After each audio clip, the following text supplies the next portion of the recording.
They tell us it's infectious. They tell us it's the killer of deer. They tell us it's 100% fatal. They tell us that if we feed the deer, we are spreading it. They tell us it's from prions and they are everywhere. They tell us they are trying to stop the spread. They tell us they need our hunter-harvested deer to test for it. They use broken science. They have no answers after 57 years, yet they tell us we are on the verge of an epidemic. The agency's own document, the AFWA, contradicts what they restrict.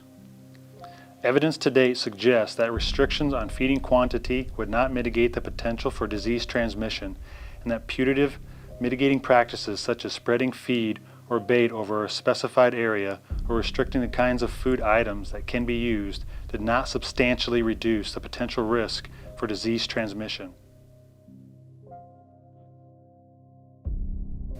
The narrative began in 1967. The one piece that is in agreement is CWD is a neurological degenerative disease that is focused on the brain and spinal cord. The rest of the narrative is filled with confusion, doubt, fear, power, and funds.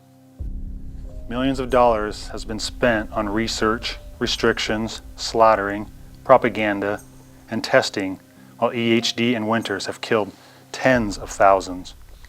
Where is the money coming from? There's a simple response: the people. Whether it is from the Pittman-Robertson funds, legislation, or license fees, it is the people.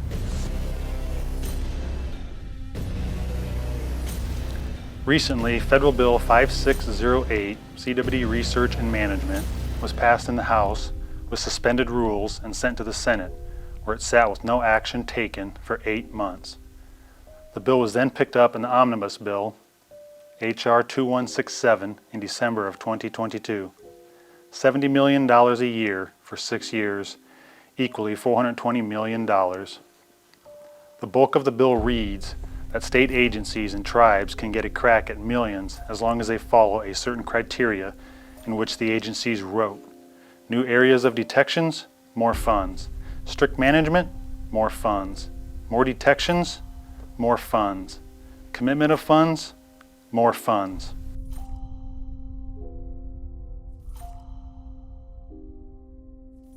There were many agencies and groups that lobbied or donated to the passing of the bill. Suddenly, an uptick in meetings, slaughtering, testing, and propaganda began across the nation.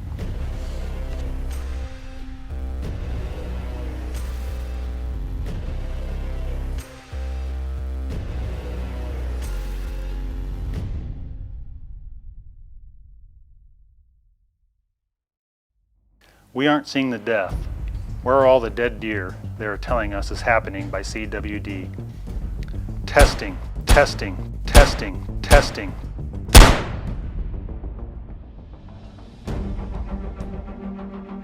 CWD, they missed it by a million miles.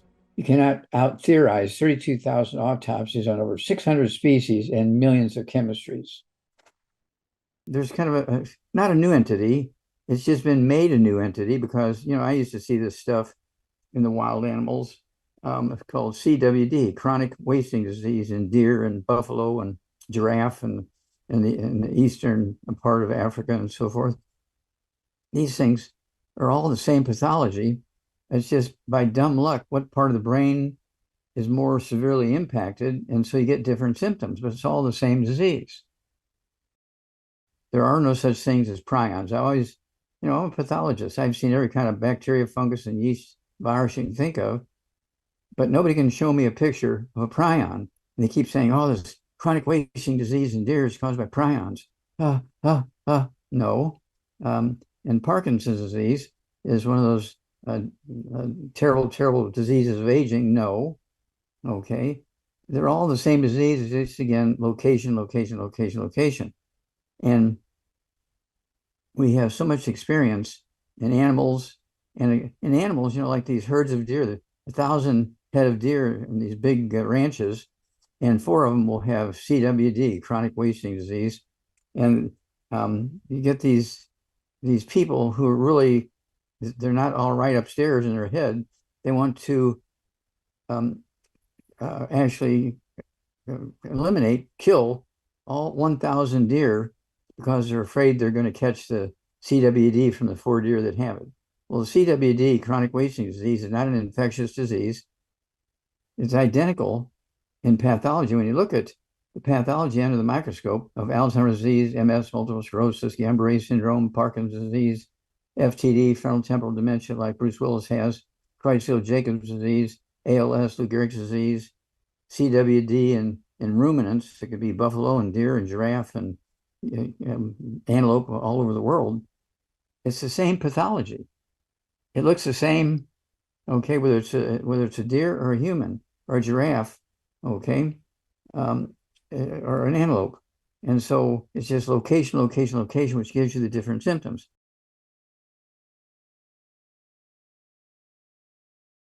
Dr. Joel Wallach was born into farm living in rural Missouri, where he tended to vegetable crops and livestock with equal care.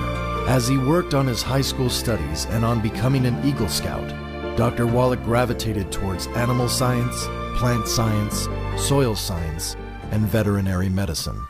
To learn more, Dr. Wallach got a summer job at the St. Louis Zoo, where he had the privilege of caring for exotic animals alongside Marlin Perkins of Mutual of Omaha's Wild Kingdom fame. Inspired by Mr. Perkins, Dr. Wallach found his mission early in life to protect the welfare of animals, plants, and the earth itself. He wanted all living things to thrive and prosper. Back on the family farm, Dr. Wallach had an epiphany that would advance his new mission for decades to come. He realized that livestock received better nutrition than humans.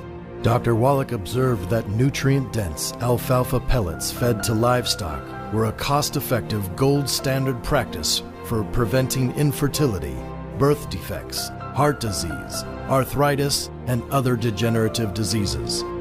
But he wondered, why is it common practice for livestock to get this nutrition, but not humans? As Dr. Wallach went to the University of Missouri to study agriculture and veterinary medicine, he was determined to solve this nutritional mystery.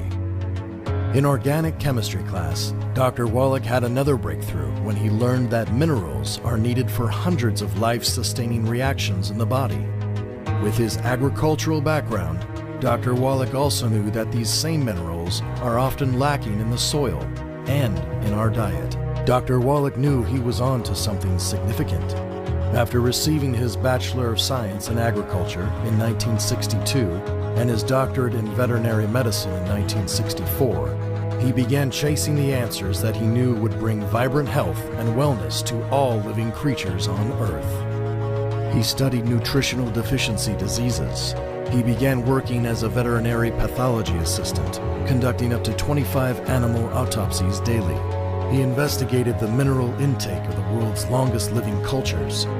He traveled to Africa to treat and save exotic animals and endangered species. In 1966, he was invited by Marlin Perkins to participate in a $7.5 million National Institutes of Health study on ecology, environment, pollution, and plant and animal health. The massive study became Dr. Wallach's focus for the next 12 years. Over time, Dr. Wallach performed thousands of animal autopsies across 454 species, including 3,000 humans. His work was included in 70 peer-reviewed journal articles and 15 textbook chapters. Dr. Wallach also began working on his own textbook, The Diseases of Exotic Animals, the Medical and Surgical Management, which is now recommended by the Smithsonian Institute as a foundation text for all zoos. Dr. Wallach's discoveries from this prolific time are still used today to reduce degenerative disease, improve fertility, and extend longevity for exotic animals and livestock. But most significantly, after thousands of animal and human autopsies, Dr. Wallach gained unprecedented insight on the inner workings of the Earth's inhabitants. What he discovered was a near universal trend. Across species, minerals were the currency of life itself. Soon after this revelation, Dr. Wallach identified the first non-human case of cystic fibrosis in a rhesus monkey. He named selenium deficiency as the cause, challenging the established belief that the disease was genetic in nature. Dr. Wallach's findings were met with resistance as the NIH and media alike tried to silence his discovery and discredit his qualifications.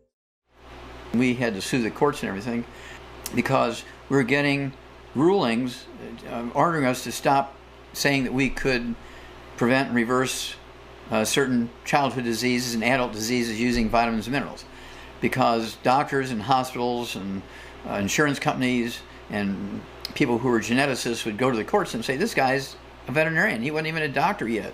What are we talking about here? He's a veterinarian, and he's saying all these diseases we know of as a fact. And I mean, we got all these 10 professors from the university who say it's a genetic disease, and he's saying it's just a simple nutritional deficiency. And we don't want him to defraud all these people.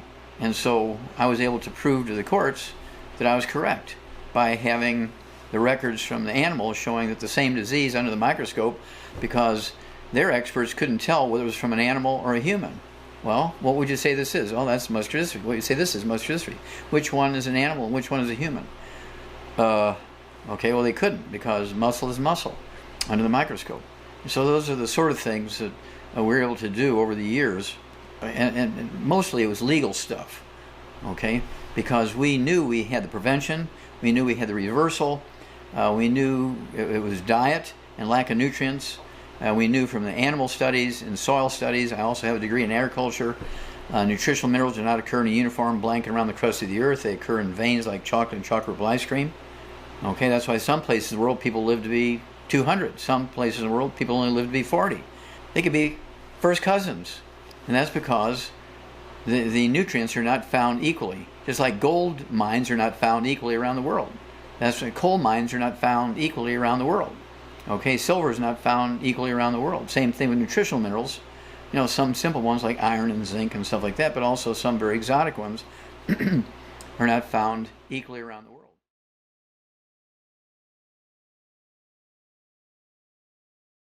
I performed 32,000 autopsies and 13,000 were human.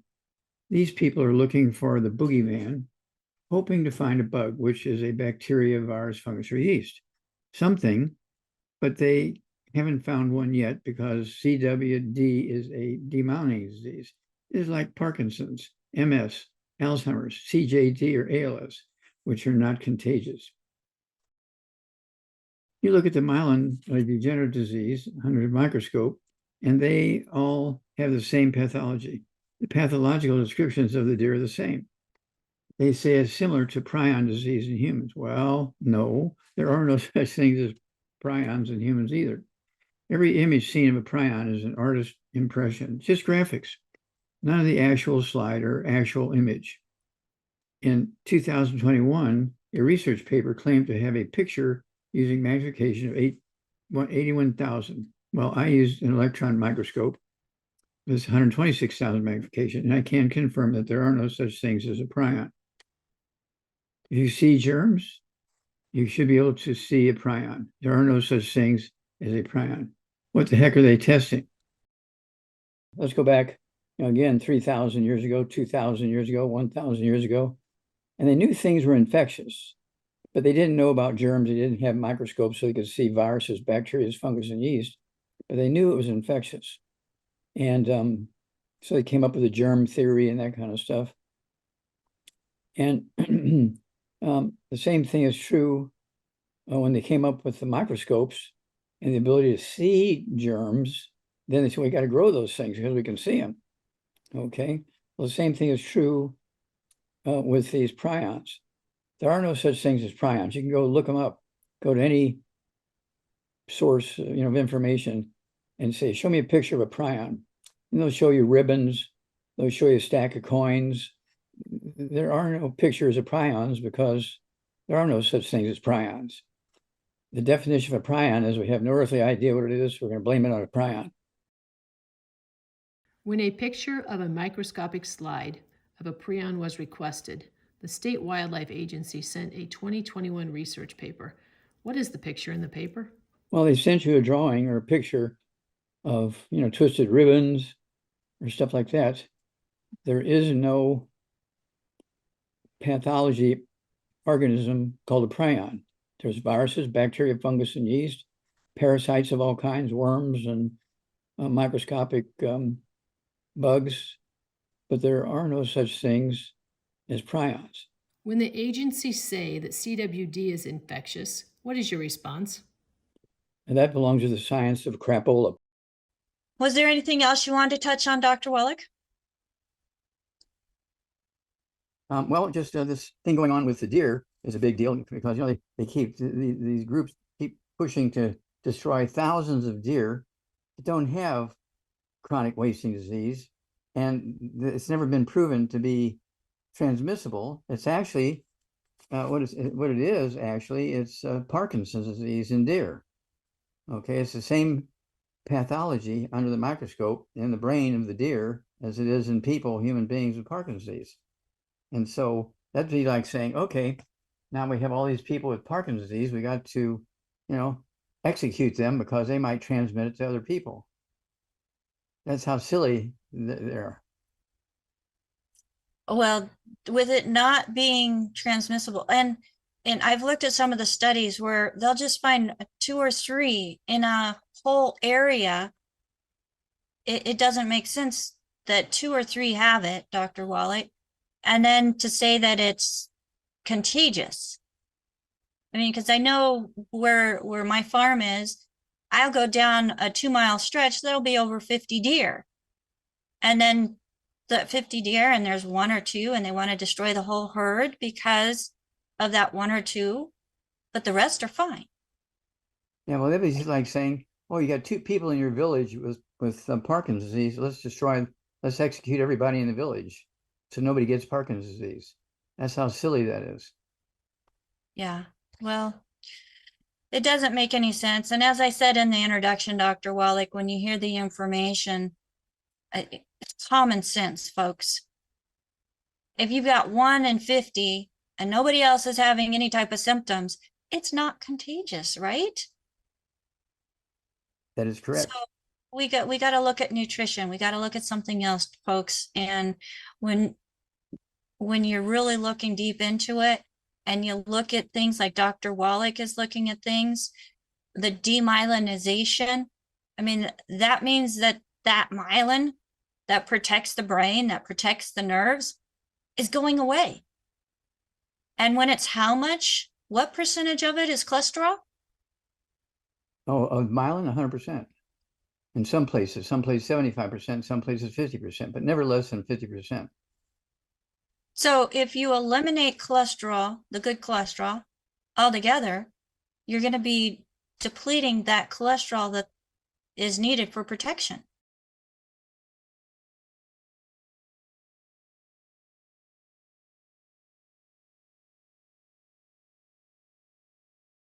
Humic shale is a unique source of the plant-derived colloidal minerals. It originated from lush tropical plants that took up 77 plus minerals from the fertile soil. Humic shale never fossilized or petrified. In other words, they never became rocks, just compressed, dried prehistoric compost piles that contain a high level of plant-derived minerals. Colloidal minerals are 98% absorbable. Humic shale would be an excellent ground conditioner for mineral-deficient soils, food plots, and for supplemental wildlife feed. It would provide 77 trace minerals, which are cofactors for the building of healthy myelin and other body functions. In deer, the CWD, chronic wasting disease, under the microscope, the brains look exactly the same as humans with Alzheimer's disease and frontotemporal dementia. Okay, getting a clue here. And so it's the same central nervous system pathology. Okay, it's a cholesterol deficiency. I'll point this out again. It's a cholesterol deficiency. And these, quote, experts, unquote, of CWD are telling you that it's prions, this new bug. Okay, it's a new bug called prions. No. What you have to do is give the animals what they need to maintain their brain and spinal cord. they need acorns, beans of all kinds, soybeans, lima beans, corn, peas, and so on. And the liver, okay, in these deer will take the source of cholesterol that I just mentioned, these beans and including acorns, will take this the oil, okay, and turn it into myelin, the white matter of the brain and spinal cord. And so that's why you don't see a whole lot of this sort of disease in domestic, like cattle and sheep and goats and things like that, because they're getting corn and beans and so forth. They're getting the raw materials to maintain the brain, okay? And so the wild deer, they live in places where those plants don't grow naturally. And so the percentage, maybe 0.5% to 2 to 5% of a herd will have that. And these experts in CWD want to exterminate the entire herds because they say it's a terrible disease caused by these bugs. We have to eliminate these thousands of deer because 2 are infected with this disease. Please don't let them do that because that's not even close to true. Diseases that are caused by demyelinization, no white matter, okay? And so once you get this, the raw materials to them, their livers will make the cholesterol, their brains will come back, and we will have saved at least dozens of species that these people are wanting to eliminate because they're afraid that it's going to be transferred to humans. It was in 1965, 66, those 2 years I spent in Africa doing autopsies on animals that were dying and so forth. And they're blaming it on poachers and blaming it on diseases and stuff and mysterious organisms floating around. But really it was just simple nutritional deficiencies. And we got the nutrients out there for them.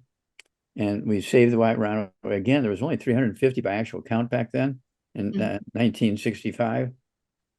And guess what? Today, there's 16,000 by actual count this last January. 16,000. So we were successful. And we're going to be successful again because we're going to use the same principles that we use for white rhino in Africa. We're going to do this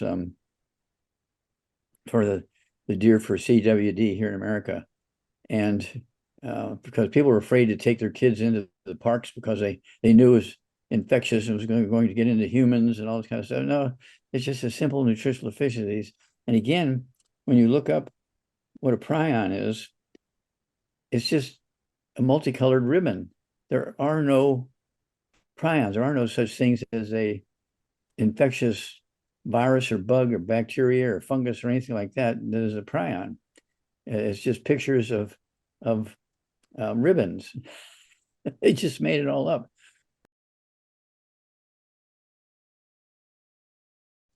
The myelin in the brain and spinal cord require nutrients to form and to maintain itself. One cell of myelin is not going to last you 100 years. It might only last 2 weeks or 2 months or that sort of stuff. So you have to constantly have complete flow of these things filling in constantly. Otherwise, you could just drink water all your life and not take any nutrition. They'll get the raw materials they need. They'll make the myelin in the brain and spinal cord and the nerves. And guess what? They won't have CWD anymore. It'll take anywhere from 2 to 6 weeks to heal. We see this all the time in domestic animals, and it's easy to deal with. You're looking for plants that grow oily seeds. Okay. Now, if you have a herd of 100 deer, and the 3 deer that have the disease, myelin deficiency disease, why did those 3 deer get it and the rest of the deer didn't get it? That's because they're at the low end of the totem pole and they got pushed off to the side and they didn't get to eat the stuff they needed to eat. How do you diagnose CWD? They keep telling us, how contagious it is. That's why they're slaughtering these deer and they have no idea how it gets into their pens when they're double fenced. It's not contagious, it's a nutritional deficiency. So what about like the spinal cord, the brain that they're injecting into these, these Frankenstein studies? None of that is contagious as well, That's correct. because they restrict us as far as carcass restrictions too. Like we can't move, the carcasses in certain units with CW positives because it's spreading it everywhere. But that is complete incorrect information. That's correct. Okay. And Dr. Correct Wallach, is incorrect. so to diagnose if an animal has this demyelination disease, an autopsy has to be done, correct? Yeah, you need biopsies of the myelin, the white matter of the brain, in like 8 different places in the brain, 8 different places in the spinal cord, because you can have demyelinization in one place the size of a dime, causing symptoms. Okay. So the agencies are taking samples of the lymph nodes and the tonsils And the and- rectum and the live rectum. test. So we're just very confused. Why would they be doing that? Because they're looking for something. They don't know what they're looking for, so they're taking samples of everything, hoping to stumble onto something. Well, their tests are saying positive. So are they picking up bacteria? I mean, Positive for what? they're saying they're positive for CWD CWD. is what they keep saying just by their test, but a biopsy or autopsy is the only way to confirm a demyelinating disease, That's correct. correct? Okay. That's correct. Experts will attack our observations and conclusions as coming from untrained, unworthy of an opinion. However, we would point out that Columbus, Franklin, newcomers, Faraday, and Edison were all simple men who made critical observations and in one way or another took action against the sea anchor of the dogma and common thinking of the day, and as a result catapulted the capabilities of humanity forward beyond the dreams of the learned but ignorant scholars of today. The people are the stewards of the land, and we have shown time and time again that we want a solution, and we are the solution. This neurodegenerative disease is the same pathology as in the human conditions. CWD is a myelin, which is cholesterol, deficiency of the brain, spinal cord, and peripheral nerves. Deer make cholesterol in their liver, and they just need the right materials, which are nutrients and minerals, to do so. A cell of myelin may last 2 weeks to 2 months. It needs a complete flow of nutrients to fill in and to maintain a healthy brain and spinal cord. We can help. Oily seeds like acorns, soybeans, sunflowers, canola, beans, and cracked corn, along with trace mineral blocks and additional humic shell, will supply the cofactors needed. CWD is not scary. CWD is not contagious. CWD is not 100% fatal. CWD is not an epidemic. CWD is a nutritional deficiency that can be handled if the deer get the required materials. Ask your agencies for irrefutable, unimpeachable, demonstrable data that proves CWD is contagious. Ask your agency that insists on testing for the microscopic slide of what they gathered. If they say you have a positive detection, ask for the biopsy of the 8 places in the brain and spinal cord that need to be autopsied. The people are the ones to shut down the narrative we have been fed and start feeding the deer what they need.